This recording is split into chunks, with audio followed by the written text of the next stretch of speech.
দক্ষিণ কোরিয়া ইস্যুতে সিওলে যখন বৈঠকে মার্কিন পররাষ্ট্রমন্ত্রী, তখনই যেন শক্তিমত্তার জানান দিতে মিসাইল উৎক্ষেপণ উত্তর কোরিয়ার। পিয়ংইয়ং থেকে ছোড়া মিসাইল যেন রীতিমতো কাঁপন ধরিয়ে দিয়েছে পশ্চিমাদের মনে। উত্তর কোরিয়ার দাবি, শব্দের চেয়েও 12 গুণ বেশি গতিতে ছুটতে পারে তাদের এই মাঝারি পাল্লার মিসাইল। নিমিষেই যা ধূলিসাৎ করতে সক্ষম শত্রুপক্ষের যে কোনো টার্গেট। নতুন প্রযুক্তির এই হাইপারসনিক ক্ষেপণাস্ত্রকে ঠেকানোর কোনো প্রযুক্তি নেই পশ্চিমাদের, এমনটাই দাবি কিম জং উনের। 1500 কিলোমিটার পথ পাড়ি দিয়ে ক্ষেপণাস্ত্রটি আঘাত হানে কোরীয় উপদ্বীপের সমুদ্র সীমায়। হাইপারসনিক প্রযুক্তির মিসাইলটি কার্বন ফাইবারের তৈরি।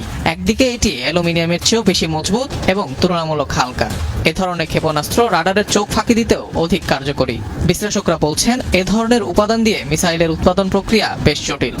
বেশ কয়েক বছর ধরেই উত্তর কোরিয়া ক্ষেপণাস্ত্র ব্যবহারের জন্য এ ধরনের উপাদান নিয়ে কাজ করছে। সাধারণত সক্ষমতার পেলোডের কার্যকারিতা বাড়াতে এইসব উপাদান ব্যবহার হয়ে থাকে, যা তার লক্ষ্যে আরও নির্ভুলভাবে পৌঁছাতে সাহায্য করে। তবে কিভাবে এমন প্রযুক্তি উদ্ভাবন করলো পিয়ংইয়ং, তা নিয়ে চলছে চুলচেরা বিশ্লেষণ। সংশ্লিষ্টদের ধারণা, উত্তর কোরিয়াকে সহায়তা করে থাকতে পারে রাশিয়া।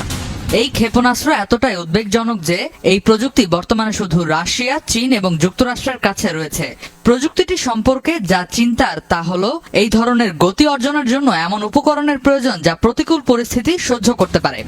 অত্যাধুনিক flight and guidance control system যুক্ত ক্ষেপণাস্ত্রটির পাল্লা আনুমানিক 1500 কিলোমিটার। সাধারণত শব্দের চেয়েও কয়েক গুণ বেশি গতিতে ছোটার কারণে এ জাতীয় হাইপারসনিক মিসাইলকে রাডারের নজরে আনা এবং ধ্বংস করা কষ্টসাধ্য।